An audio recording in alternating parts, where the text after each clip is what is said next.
Is eliminating divisions in Power 5 conferences really on the table? I'm Colin Kennedy. He's Brandon Marcello, national college football writer here for us here at 24/7 Sports. Brandon, this is something that's legitimately being talked about within the ACC and a couple of other conferences as well. What do you think about this concept? Where are we at in this process? And overall, what do you think it could do for college football as a sport? Yeah, I mean, the ACC is very early in these conversations, as are most of these conferences as they discuss whether to maybe go to pod systems and eliminating divisions.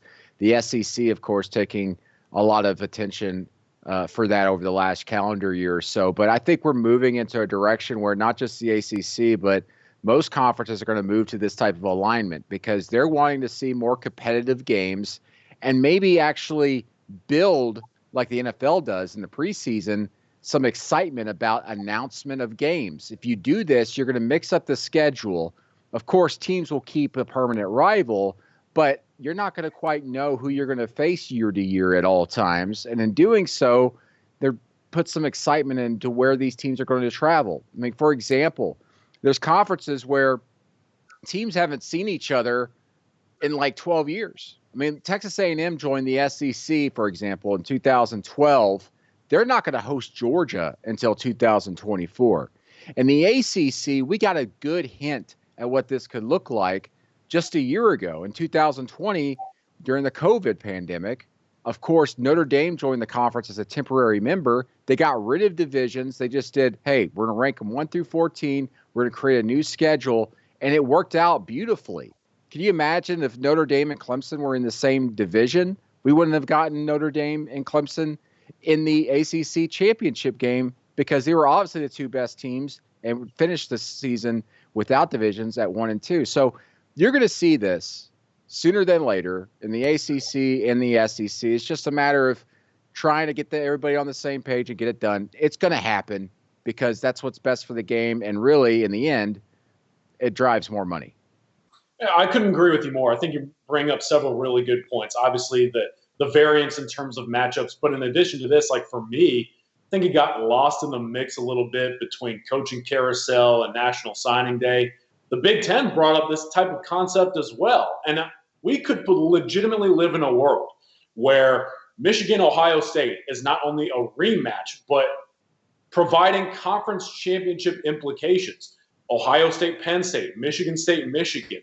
I mean, some of these premier rivalries and matchups in another big-time conference in college football could then further the stakes at the championship game level, and I think that's what ultimately also makes this really intriguing. Anything to not only make things a little bit more in terms of parity in the sport and provide some of those unique matchups like you mentioned, but on top of that, just some of the unique matchups we get on conference championship weekend and get truly the best of the best to the table.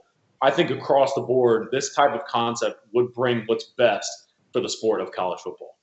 And real quick, I mean, it's also, this is a situation where the ACC, if they can get an alignment here with their alliance members, with the Big Ten and the Pac-12, listen, the Pac-12 wants to start tomorrow doing these interconference, matchups where you have a Big Ten team facing every Pac-12 team and vice versa, and the ACC wants to get involved in that. And to do that best would be just eliminate divisions in these conferences because then that loosens up the schedule.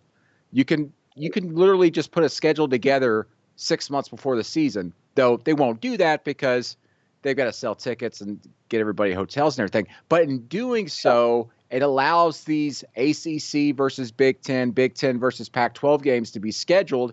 And as George Klyavkov told me back in December, he says, listen, we're ready to do it today.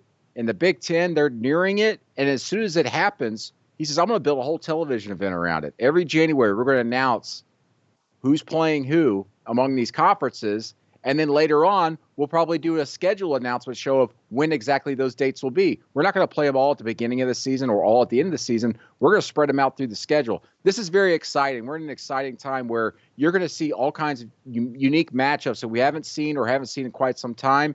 And they're going to be able to do this year after year after year and almost create an event potentially on television.